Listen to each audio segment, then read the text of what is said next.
Continuando aqui nossa aula sobre o processo de germinação de sementes e o metabolismo envolvido nesse processo, na aula anterior, no vídeo anterior, a gente falou sobre o padrão de respiração de sementes, né? Tanto do tecido de reserva quanto do tecido do eixo embrionário, né? Do embrião, e que esse padrão tinha 3 fases, no caso do embrião, em função do tempo de imbibição, e no caso do tecido de reserva, do endosperma, do cotilédone, esse padrão tinha 4 fases.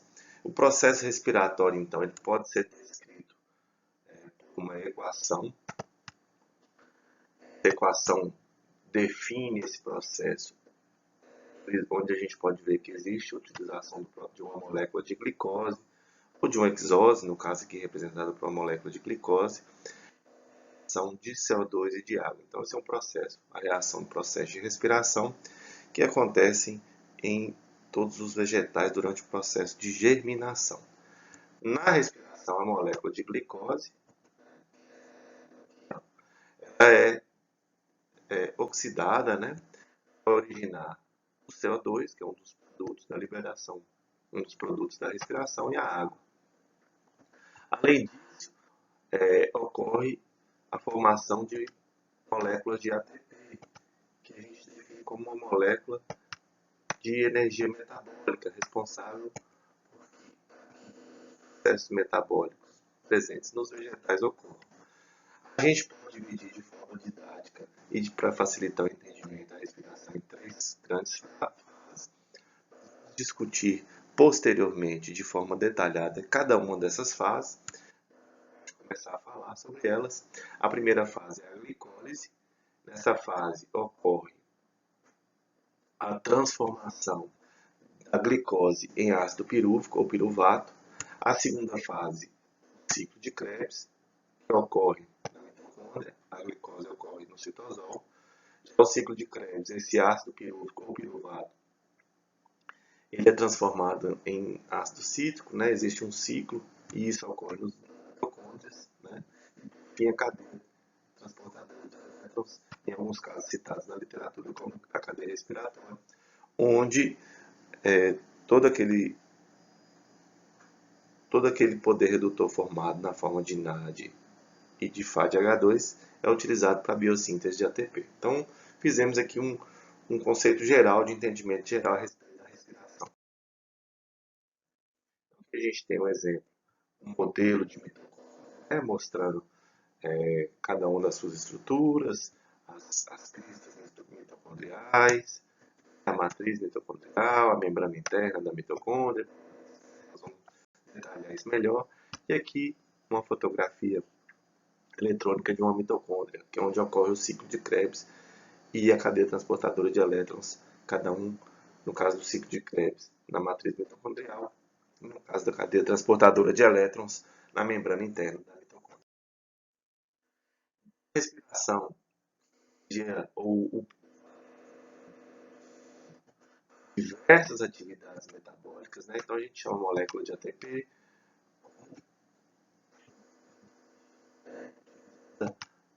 diversas atividades metabólicas da planta. Então esse ATP aqui, ó, produto do processo de respiração, produto da oxidação da glicose na respiração, é uma substância solúvel em água que atua como elemento fundamental na cadeia de liberação de energia. Então, armazena energia química, né, na forma de ATP, distribui essa energia de acordo com as necessidades da célula, que é o que está acontecendo no processo de respiração. Diversas etapas metabólicas ocorrem de maneira concomitante ao processo respiratório. A biossíntese de outras substâncias, a translocação de reservas, que às vezes demanda ATP, né? Para que ocorra, então, o desenvolvimento normal do embrião, as reações do processo liberador de energia devem ser conjugadas com os processos consumidores de energia. Então, existe uma demanda para que ocorra o desenvolvimento normal do embrião. Então, fazendo uma observação geral. As reservas estão lá, a gente já estudou quais são, né? Os lipídios, as proteínas, não é isso? A partir do momento que a semente é hidratada, ocorre um aumento da atividade enzimática que vai promover a degradação, a quebra das reservas. Não é isso? Essa atividade enzimática. A digestão, degradação das reservas, né? Aumento da taxa respiratória daqueles substratos prontamente disponíveis. Essa digestão, assimilação e síntese dos produtos das reservas, né? A respiração vai levar à formação de energia, que é o ATP, energia metabólica, energia química, né? O ATP é energia, é bom já estar em semente, né? Claro para vocês, produzidos na respiração, compostos intermediários e outros compostos que são fundamentais para outro metabolismo, metabolismo secundário. Vão haver, então, a translocação, assimilação e síntese desse produto lá no embrião, que vai formar, e já está formando uma nova planta, formando raízes, né? Formando primórdios de folhas. Não é isso? Importante para esse processo inicial de germinação. Voltando aqui ao nosso gráfico, lembrando que existe um padrão de imbibição dividido em 3 fases, portanto um padrão trifásico. Na fase inicial a gente tem biossíntese de enzimas, certo? Essa vai ocorrendo degradação de mRNA, reparo de DNA, né? Síntese de DNA aqui mais para frente na fase 2, as reservas vão ser imobilizadas aqui na fase 2,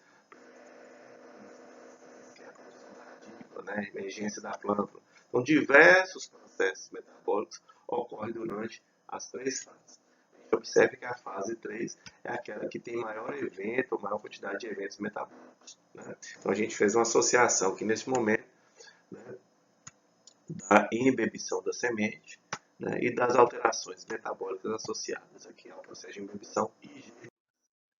A gente pode ver aqui alguns exemplos, a gente vai ver na sequência, de germinação de milho, que é a semente de milho é geralmente muito amido, né? A principal reserva armazenada pelo milho é o amido, né, que está presente aqui no tecido de reserva, e o processo de embebição. Lembra que o que marca a germinação é a produção da radícula.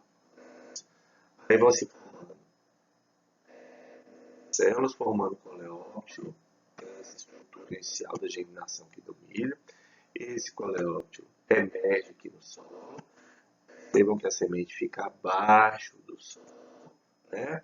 Certo? Então a gente já vai adiantando aqui os conceitos, né? É um tipo de germinação hipógea, né? A semente, os cotilédones ou a semente fica abaixo do solo e do coleóptilo vão surgir as primeiras folhas primárias. Então essas são as fases de germinação. Geralmente ocorre de 7 a 8 dias após a embebição da semente. De condição ambiental para condição ambiental, de espécie para espécie, mas são valores aproximados de tempo de germinação.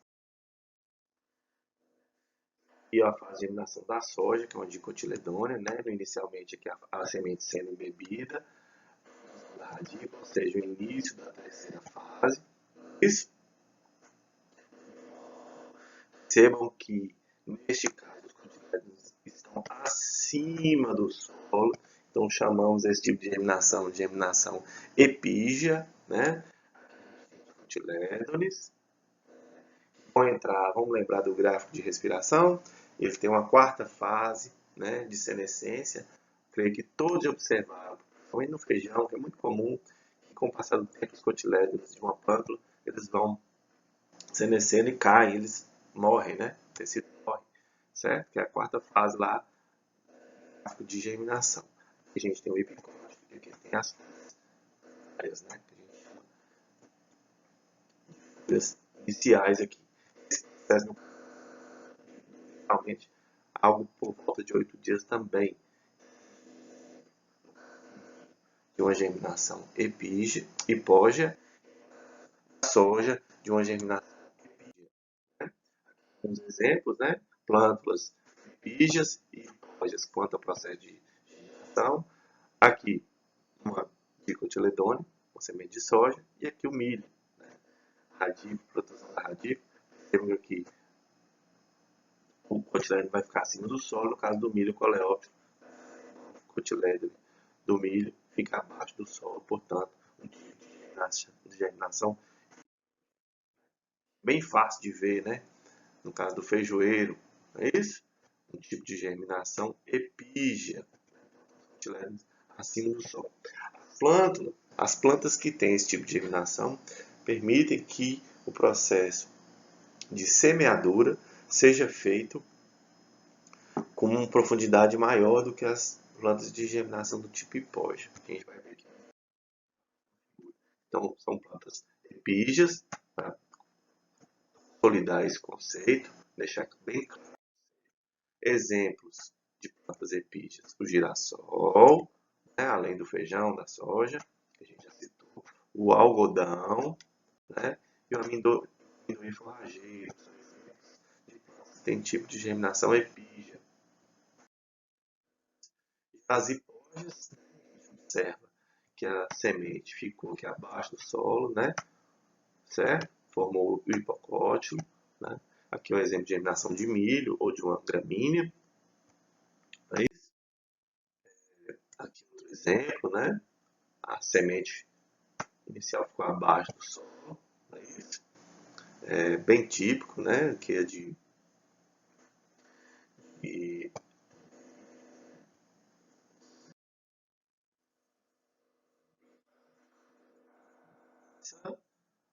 o sorgo e o milho, de germinação hipógea. Conceito bem tranquilo, né? Bem fácil de ver. Certo? Bom, a gente vai terminar aqui. Na próxima aula a gente continua, no próximo vídeo, a gente continua falando sobre bioquímica da degradação do amido. Obrigado pela atenção de vocês.